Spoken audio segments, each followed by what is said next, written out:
Born of a broken man, but not a broken man.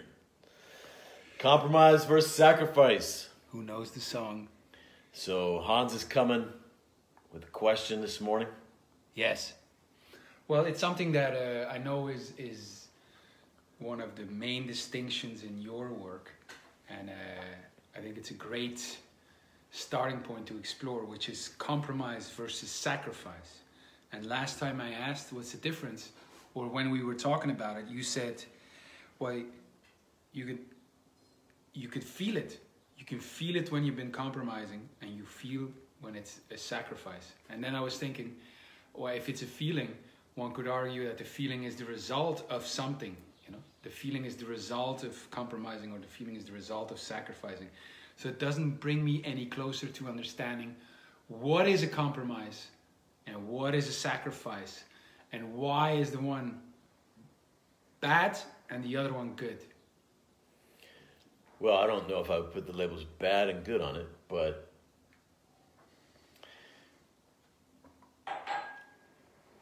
honor is, the feeling I call honor is such a high value. And I'm not talking about whether an individual out there would say it's on their list of values or not. I'm talking about the actual feeling, which is like, it's the equivalent of confirmation from your heart that you're on the right path. Mm-hmm. Okay, so it's such a high value that to make a choice that takes that away and gives you the opposite feeling of weakness and doubt and guilt and so forth, it impacts all the rest of your values in your life so much that to make a choice that compromises your honor leaves you suffering and in a lot of ways without power. And so the feeling of honor is such a high value in practical terms that that I say you can gauge whether you've compromised by how you feel. Mm. And so the difference, to me, you can feel the difference between compromise and sacrifice, because sacrifice, I would say properly done, or a real sacrifice, is going to leave you with a feeling of honor. Whereas compromise is going to leave you with the opposite. Mm-hmm. Yeah, I'm going back to very practical examples for me, and I can see that makes sense. Bring up an example. All right. I told you yesterday I made a commitment, and I instantly felt, yes, this is right. And so I'm assuming that's the feeling of honor. And it's this,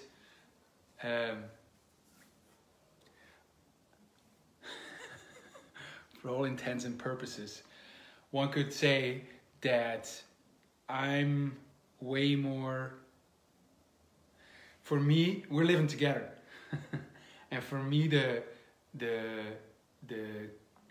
orderliness and the cleanliness of the space is way more important than for you.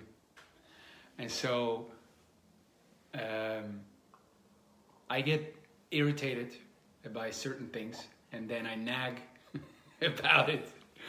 And after a while, you know, because you're attuned to it, we get to some place where, okay, it's more in the way of what I like, and it's cleaner, and we're making progress this way. And that's great and fantastic. And yesterday I realized, so I've been kind of, in a way, tolerating, I would say. I've been tolerating in a way, and then still bringing it, and in a way compromising. I'm trying to meet you in the middle, because it's never really like, it's not as I... Well, really, tolerating is compromise. Yes, yeah. Or I didn't tolerate, and then I said it, but it's still a compromise. And yesterday I said, or I could feel, I'm going to add on to it. My being around Michael is so important in what I'm trying to create in my life, which is I want to be this entrepreneur, this businessman. There is no better way for me to learn than to be around you. Okay? So if we don't live together, you know, it's not going to be as good. So I'm saying, in the light of that, I will, whatever, like, because I see he's already making an effort, whatever's left, that's not in line with what I want, I will do it. I will do the dishes, I will sweep the floors, I will do that, and I will make it clean. And when I do it, I'll do it because I want to be this great entrepreneur. So I'm sacrificing. Am I sacrificing? I'm sacrificing time to clean it up. I'm sacrificing, effort, focus there, because I want to be around you for that greater goal. And I don't know, but that I felt instantly, okay, that's powerful. That's a powerful decision for me to make. Then I was debating, should I share it with you or not? But since you brought it up this morning, now I share it. Yesterday I didn't. Because now he has the freedom to... Well, you felt more powerful than if you were tolerating. Yes. That's a clear physical distinction that you can determine. But you... That I say was a sacrifice. What you did was you said, me learning business is more important than him doing everything exactly the way I want and whatever. Yes. Does that make sense? Yeah. And when I'm teaching compromise versus sacrifice, I use, and especially when I'm doing it in America, I use baseball analogy, American baseball, and so when someone's up to bat, and someone else is on base, let's say I'm up to bat, and I might hit the ball up intentionally, and then it's pretty sure someone's going to catch it, and I'll be out. So that's going to affect my statistics negatively. It's going to make me look like worse of a baseball player, all of this. But the idea is that the guy on base gets to advance and hopefully score a run and move the team towards victory. So it's a choice. It's a conscious choice to give up something, but to serve the thing that's more important. And so that would be a sacrifice. And what the two have in common is both of them are compromise and sacrifice are giving up something important to you. But with compromise, you're left with less, a feeling of loss. And with sacrifice, you're giving up something important for something even more important. And what you're essentially doing is it's actually a way of saying what's more important to you. It's, in the Bible, when they would sacrifice an animal on the altar to God, it's a way of saying God, or our relationship, our devotion, it's a way of saying how important it is. We'll give up one of our animals to say as a way of saying what's more important. So it's funny because with friends we have also a baseball analogy, and it is with women, and it is also a sacrifice. It's there's many ways to say that, but it's when you go out and you're with two friends, and they're two women, and one is nice and the other is not, and the friend is with the nice girl, and the other takes the other girl, and you could say, lean into the pitch. Lean into the pitch. Lean into the pitch is the same thing, not when you hit it up, but you lean in so it hits you. So it's a foul ball, so you get to walk. Well, it's not a foul ball, but yeah, you get to... How you call it? You get to go to... You get to... But you like it hurts you, So it's lean into the pitch. And it's a sacrifice. Right. So you go with your... Yeah, so what you're saying in that moment is that brotherhood... Yes. Is more important than my personal desires for that evening. Yes. So let me push you a little bit more to try to understand this then. It seems like the action of the compromise or the sacrifice on the outward seems completely the same. And the difference is a mere how you interpret that, how you stand with that action, what your intention is with that action. It seems like the difference between sacrifice and compromise is the way also you frame this, what's happening right now. 100%. Okay. Yeah, so imagine a mother with her child, and you know, I don't know, her child's screaming or whatever, needs her attention, is trying to get her attention. She can go give attention to the child, feeling resentment and feeling obligation and reluctant, and she's suffering inside. It's a compromise. Or she could say, you know what? Yeah, I wanted my peace or my focus right now, but this is my son, you know? I'm going to go and just give him just devote some time to him because he's so important to me. Now I'm saying, you can say it in a bunch of different ways. Right. But you can make it a sacrifice. And then even when I was saying that, I felt my heart, you know? By presencing honor. Yes, but remember, honor it's making the stand. Yes. Right? So remembering your stance, presencing honor. Yes. And you know, again, I use the barometer of how I feel to even know if I properly took a stand. Right. So right. Yes.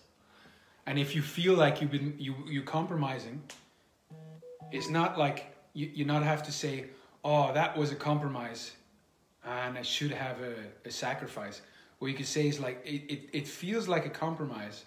And so, wait a minute, a whole lot. And I'm going to presence honor. I'm going to remember my stand, or I'm going to take a stand. Yes. And then same action is going to feel completely different. Yes. Me sweeping the floor, doing your dishes before is like, that motherfucker. You know? Yes. And now it's like, I'm working on becoming a better businessman. Yes. Okay, yes. That makes complete sense. Or you could, I mean, what you're placing as a higher value is 100% up to you. Yes. You know, you could say, I'm giving this time to learn mastery. Like I'm giving, like, or yes. to just give to me. Yes. Or whatever, to serve the Brotherhood. Or be peaceful in the face of adversity. This is so powerful, because it's really comes down to, if you feel like it doesn't feel right, you're compromising. The difference is, if you want to make it into a sacrifice, you make a stand. Just make a stand. Right there and then, you could change it. You could change the way you feel about it right there and then by making a stand. Yes. That's great. That's so powerful. It was never that clear to me that it's well, I say, just that. I say compromise kills, because we get in the habit of compromise. And, you know, we even think of it as a positive. We think of compromise as a positive, like in relationship, in marriage, you know, marriage requires compromise. Both sides give in, you know. Well, maybe a good marriage might call for sacrifice at times, but compromise kills. We suffer, and then we resent ourselves, we resent the other for the compromise. And so it totally takes our power away. We can compromise unconsciously all day long. We just kind of give in, give up, go along, tolerate. Compromise is usually less than conscious. Yes. Making a stand is being deliberate. Yes. It's a very conscious choice. In the face of what I feel now, here's what I'm making a sacrifice for.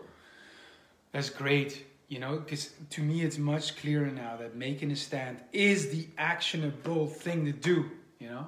Because you could say, oh, don't tolerate. What the fuck does that mean, you know? Don't compromise, stop compromising. Well, what does it mean? But you can sacrifice. What does that mean? Well, it all means make a stand. Just make a stand, you know? And that's the powerful, actionable seems like such a bad word, but actionable thing. Yes. When it doesn't feel right, make a stand. Yes. When it feels like a compromise, make a stand. When you feel like you're tolerating, make a stand. When it feels like a sacrifice, you made a stand. Yes. It's much easier in that way. Now there's alternatives to sacrifice. So it's not just one or the other, right? It doesn't need to be just this warrior path of sacrifice. And a lot of people, I know my mom when I would use that word, she had a real reaction to it because she thought of it as like this religious thing, and she felt like she sacrificed too much. But here we go back to compromise. Right? Did she sacrifice or did she compromise? Now, I sacrificed a large part of my freedom, fun, everything in my younger years for my work, for my mission, for my purpose. And at some point, it started, there's this desire to live and adventure awaken within me. And the sacrifice I ended up making was actually my work, which was about honor, In some ways, it was like, I'm going to give all that up, and I'm going to stand for myself, my joy, my adventure, my fun, my and walk this dishonorable path for the next decade. Dishonorable, you said. Yes. And I make a big distinction between honor as a feeling and honorable. Honorable says something about the person who's honoring you or not, right? So yeah, in the face of it not looking honorable to other people, I stood for it, and I had my honor. Right?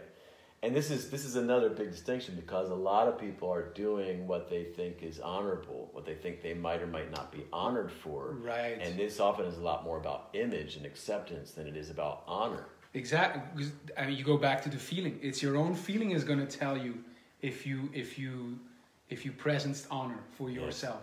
Yes. I see now how clearly the rest is you could say mere semantics. How you define it is really how you define it. But to make a stand, that is to me the very practical way forward for anyone who it doesn't feel right. You Yes. don't even have to say it's a compromise or a sacrifice, whatever. It doesn't feel right. What do? You make a stand. Yes. And you could say, like we say, no tolerating. Well, if you choose not to tolerate, that in a way also is making a stand, right? So, but it is, if you're not taking a stand yet, just saying no, because you can feel when you're tolerating, because you feel it feels a compromise, right? You feel you're suffering inside, you're conflicted, you're feeling like maybe resentment or something like this. It's often the first step. What is that movie where the guy is speaking into the camera and he says, first you have to get angry, I'm angry and I won't have it no more. I won't take this no more. Yes. That's the stop and he's taking a stand. Yes. That's for many people, that's the first step, because we've been compromising so much and like. Yeah, it's a great clip, and it's from an old movie. And I think he goes and yells out the window. Yes. I'm angry as hell, and I'm not going to take it anymore. Yes. Yeah. And then everybody's rallying with him. Well, in that way, I talk about anger as one of the key, inner forces that's a positive force to guide you, because what it is self-respect. It's like, I'm not going to tolerate. It also means I'm not going to betray myself anymore. Right. I'm not going to betray myself anymore. No. And it's that feeling of no. And that's great. And you're it's not, and there's often honor with the no. Yes. I'm standing for myself. No. Right? It's not yet a yes to something, but at least it's a no. But even earlier, because that could be the expression of the anger. But imagine that you look at anger as your body telling you, you've been compromising, motherfucker. Or you're about to, or someone's going to violate you. Yes. Warning, say no, defend yourself. Right? Like, you might not have done it yet, but... So, if you define it like that, I think it's a beautiful thing. The anger that you feel is your body telling you've been disrespecting yourself, you've been not honoring your own self. Do something about it. That's beautiful. Yes, but not to be confused with... let's say judgment of another or something like this, where we often don't feel powerful enough to say our no until we're also judging the other, resenting the other. And if we're resenting the other, what we may be blind to is that we're resenting ourselves, and we've been resenting ourselves for so long that finally, if we can put it on the other, finally we feel powerful enough to do it. The key is to act for yourself before it gets to that, before it gets to judgment. Like, before you've been tolerating for so long that you're blaming the other for your suffering. That's not the most powerful place to come from, because you're really destroying your power to create. So, or you could see it in a more positive way. When you are judging the other, realize that you've been going too far. You've not answered the emotion of the anger. You've been tolerating, and you've been starting to judge. You're already very far down the path of not honoring your own desires. Yes. And if we can come back to the honor window, we did the honor window with your group on Sunday on a Zoom call. And underneath that first quadrant, you can really get to honor, desire, and anger. They all have wisdom there. And in the beginning, I would just go to honor. Like, how you've been judging the other person is the beginning of the gateway to see what they're standing for. Mm-hmm. It's the beginning of the gateway to honor, to re-presence honor. But some years after it was first developed, we were in Australia, we were in an ice stand, and my buddy who was also becoming a teacher for me, and in me, remember, I'm sharing now personal stories, which I don't even know if I shared that day he walked into my office and asked me, like, what does Michael want for Michael? Not all honor and vision. Like, what about you, man? Like, you are worth something. He was making a stand for me. And he really just kept affirming, like, my desire to be alive, to have my own desires. And so his whole thing was, in a way, it was on this powerful force of desire. But we were in this ice stand, and he wanted to come and share something in front of the group with everyone. And this is not how I do the ice stand. Like, the people who are on the assisting team don't come and start teaching something new. But he felt so strongly about it, and I also wanted to honor him as a teacher, and I let him. And then the whole thing went into chaos. But it was brilliant what he said, because underneath, let's say I'm, underneath every way that you're judging me, if we come back to the dishes or something else, is a desire that you have. Mm-hmm. And what if you could, instead of going to the judgment, really connect to your desire for the beauty, for the clean space? If you connect deeply with it, you can just act from that, right? You can serve the beauty, whether that's a conversation to me, to show me a beautiful vision, and or to get so into it yourself that you just want to clean from that desire, but also, we learn judgment as we're much younger, and we learn to shut down our desire. We couldn't tell our mom what we want to feel her love, or we want to be hugged, or we desire this, we desire that. We learn to shut it down, and then we cover it up with judgment. That's interesting. Like, why is that? But maybe you can answer it. But what I see in this, that's what I feel is important to me, to anyone listening, is that what I see now is that the anger that you feel, the compromise that you feel, the tolerating that you feel, the judgment that you feel, are incredible, powerful gateways to something different. Yes. It's not bad. Something much more powerful and beautiful. It's not bad. It's not bad that you have that. It's great. If you're attuned to it, we may have a tendency to judge that even, to judge the anger, to judge, I'm judging. Yes. To judge, I've been compromising. No. Which can put you deeper in the hole. Yes. But imagine that you see, okay, wow, you're aware of it now. This is the gateway. This is the gateway from judgment, say, to desire. It's a call. Yeah. Say, it's a call. Your body with anger is saying, hey, do something about it. It's a gateway from judgment to, say, desire. Yes. It's a gateway from compromise, say, to sacrifice. Yes. So it's a very powerful, pivotal point that don't judge it further. Yes. I see a very practical thing in that. And a lot of men, they judge their feelings. They judge, I'm starting to feel something, and they don't have any strength with that or mastery of that. So it's scary. Right. If they feel something strong enough, they could do something violent. They could do something crazy, whatever. Or they could look emotional. They could be judged.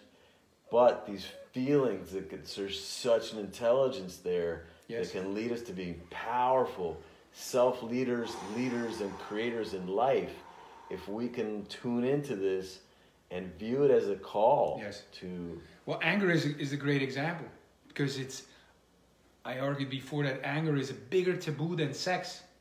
Sex is a big taboo, anger is even bigger. Men are faced with a history of so much violence, are judging the feeling. And it's just that. It's a feeling. Yes. It's just that. It's your body saying, hey, you're not taking care of something here. Yes. Please take care of it. Yes. There's nothing wrong with it. Yeah. When I'm teaching the courses, I have a theme, and it's anger, and it's usually the most volatile of all. Sex is like, and we deal with it. It's okay. Anger is just guys revolt. Mm-hmm. Oh, I don't want to do this, or it's a bigger taboo, and it's just great information of your body telling you you're not aligned with something. Yes, and if you're trying to live your life without feeling it, it likely means you're compromising all over the place. You are not standing up for yourself. You don't honor this. You don't honor this powerful force to say no, to put boundaries, to put limits, on yourself, on authority, on her, on your brothers. It's such a powerful force. And this is the other thing that it was really a few years after, O came to that ice stand in Australia, that I really started exploring a lot more anger in terms of respect and boundaries. Because boundaries is not something for me that,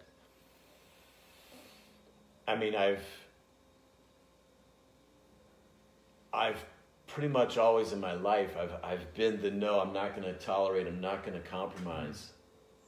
But I didn't really honor boundaries as far as putting boundaries on myself or putting boundaries on other people. And I was working with a man. I think I was in Thailand and or Africa, and I was training him to facilitate my work over Zoom calls. It was maybe 6 years ago, and I was teaching him to build a practice, using the work, and he was in a relationship with a woman, and he really didn't have facility with his no. And what was happening was he would keep disrespecting her, leading to her disrespecting him, and he wants to blame her because she's, he would be the nice guy, until she lashed out at him, and until he eventually just lashed out at her is what I mean to say. And what I really got clear on is the honor window pointing at the boundaries that he needs to draw so that, first and foremost, he's not disrespecting her. Because if he's disrespecting her, she's going to do it back. What has making boundaries to do with not disrespecting her? Or are you saying first don't disrespect her and at the same time? So the honor really points this out, with the judgments. So judging someone in a way is like when I'm talking about judgment, I'm talking about emotional judgment, right? Yes. Looking down on, it's that kind of energy. In a way, that is the disrespect. Okay. Right? That is, it is a threat. It is a felt threat to the other. And as they feel that, they're going to return it, which means they're returning the disrespect. Okay, I understand. That's on a very subtle level. Once you start feeling that, if I'm judging you, I'm going to feel okay about actually disrespecting you with my words or my actions. Yes. What does it have to do with your own border control? Because you say them in the same phrase a minute ago. With your own boundaries. Yeah, so for example, you're on a phone with, let's say, your ex-wife or the mother of your baby mama, but you guys are not in a relationship, and she's speaking to you in a disrespectful way. Yes. Okay? And you're starting to get angry. And you're starting to give it back to her. Right. Right?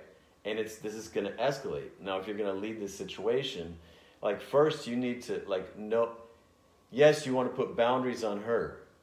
But if you're putting boundaries on her and you're also disrespecting her, right, she's not going to respect you. So you need to have higher boundaries to prevent yourself from disrespecting her, which could look like, okay, I'm starting to disrespect you. I'm not going to do that. I'm getting off this call. We can talk when there's mutual respect. Say that again, because that seems to fit, to bring together the boundary control and that goes hand in hand with the disrespecting. So I start to notice, oh, I'm starting to speak disrespectful to you. Like, yes. Like, this is the mother of my child, right? Yes. I'm not going to do that. This is my boundary. I will not disrespect you. Okay. Right? This is my boundary. And so, first of all, because and this is where we come back to, like, having a higher standard for yourself than yes. your woman has for you. Yes. I'm going to apologize if I violate my own boundaries. Uh-huh. I'm sorry, so-and-so, I'm disrespecting you. That's not who I am. I refuse to do that. I will not disrespect you. And I'm also feeling disrespected. So, which means if either we turn this around right now on this call, or we have to talk another time. So what's going on is this.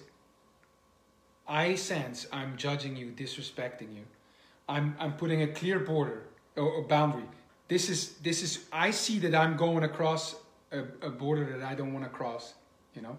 So I'm stopping with that now. I can feel where the border is. It's right here. Yes. Which means I'm not going to go across, and instantly means also I will not let you come across that border. Because then you're disrespecting me. 100%. So in that way, putting my own boundaries for me is also setting the tone of not letting the other disrespect me. Yes. Okay, now it makes sense. Yes. And what a lot of guys might do, well, a lot of times they'll just lash out and react to whatever she's saying. And all the reaction is not about what she's saying. It's about the judgment that's there. What's great about this, what's powerful in this, is that, again, as being an ally, as being being the one to save the marriage, the relationship, you can do it by yourself. You start by yourself, and not tolerating border control is a great way, not just saying to her, stop there, but it's saying, I will not cross this, because I know I go into territory that I don't like to be in. Yes. So it really starts with you. Starts with you presencing honor, starts with you putting control, starts with you answering the anger that you feel in you. And it starts with you stopping judging, stop to sacrifice, all of that. So that's very, very powerful, you know. And if she's shaming you, if she's judging you, odds are you've already been crossing that boundary. Yes. You've been disrespecting her. You've been judging her. And so it comes back to you. And it is so powerful because it keeps calling you to a higher level in your growth. And as you lead yourself to the higher level, she's going to follow you. She's really going to view you as a leader. And she's going to be grateful that you led her from her judgment and negativity and whatever to a higher place of mutual respect and honor. And how you do it in every situation, I think the shortest mantra is make a stand. Make a stand, you know, to turn your compromise to a sacrifice. Make a stand to turn your judgments into talk about desire. Make a stand to have that border, to stop disrespecting the other so they don't disrespect you. Make a stand is really the powerful thing to do in every situation when it feels wrong. Yes. And it doesn't need to look like the process we go through in the morning of making a stand. But, it could be, for example, simply remembering and choosing to pause the conversation and say, you know what? I realize I'm judging you, and that's not okay with me. And who you are for me is the mother of my son, and and I'm presencing honor right now as I'm doing it, and who I am for you, right? So it's the presencing honor. Next time I see you with your dirty feet in the sofa, presence honor, presence honor. It's true. I'm saying it because I also don't want it to be too serious, but that's what it is. You got to remember your stand, why you're doing it, Yes. If I remember why we're here in Brazil, flew across the world, yes. Put everything aside. If I remember that, I could deal with anything. Yes. So it's remembering your stand. It's remaking that stand. Yeah, the things that we're up to together in business and with the honor work and serving men and relationship is so much bigger than any little thing you and I might have friction about. Yes. Here, really. So much bigger. And I feel that, because I know what the bigger thing is. But you got to remember it. You got to remember it. You got to remember it, And what's great is the feelings that you have inside can be your guide. They're your call. They're your clue. But the way that we're used to dealing with those feelings leads us to compromise of our integrity, our power, our honor, our self-respect, our vision, everything. Well, in fact, you could say it's a lack of awareness around our feelings that is the cause of all this.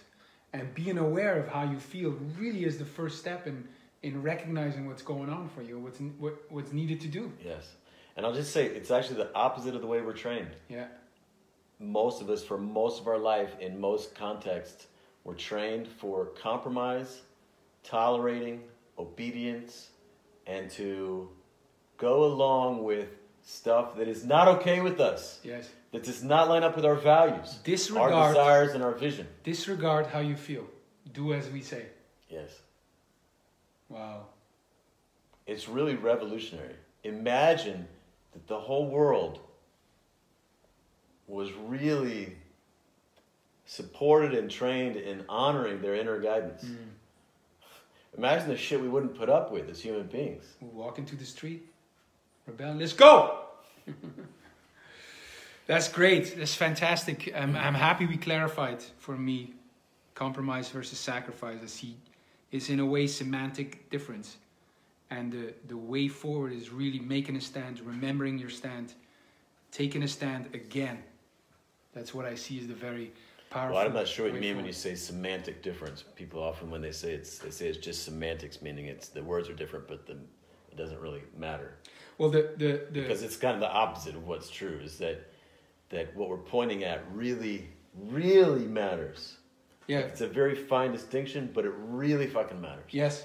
But what I'm saying is that the explanation is not in the definition of the words, or the understanding of what to do about it is not in the explanation of the definitions of those two words, but it really is in understanding what it means to make a stand, to presence honor. That's where the gold is. And when you get that, then sacrifice versus compromise all of a sudden 100% makes sense. Yes. So anyone out there, if you're looking for a way to get to know honor, to reclaim your honor, to own it, to have it, to use it as a guide, to have facility and mastery with it, there's a place you can go. Like, you can master the honor work. You can become an honor Jedi. Search out someone named Michael Skye, or someone else like Hans Comyn, who is learning to master it. And yes, come to know yourself as powerful in ways you never have before.